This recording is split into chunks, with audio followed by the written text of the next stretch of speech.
I have a lot of conversations about energy, and I've always found people to be pretty positive about renewable energy. Of course, I've heard some good old conspiracy theories about wind turbines, and I'm sure we'll hear some during this debate. Birds fly into them, they explode all the time, the parts cost the earth, they're too noisy.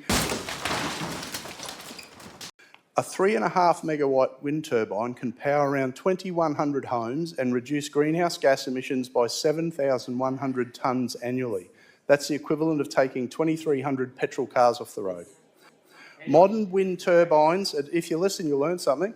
Modern wind turbines are designed to be quiet as possible. The average noise level of a wind turbine is 40 to 50 decibels at around 500 metres. That's quieter than a lawnmower and even a dishwasher. When the wind stops, turbines can rotate for hours and continue to produce energy. And some more facts.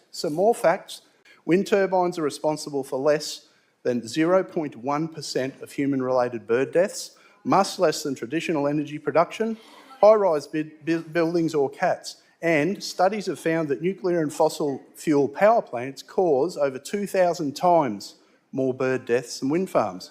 Guess where I found this information, Speaker?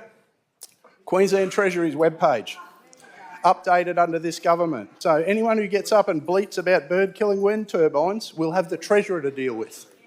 I can't understand why members in this place would want more nuclear and fossil fuels that kill 2,000 times more birds.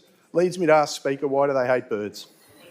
What did the birds ever do to you guys? Hey? I'm also on the committee that examined this legislation, and what stakeholders told us was alarming.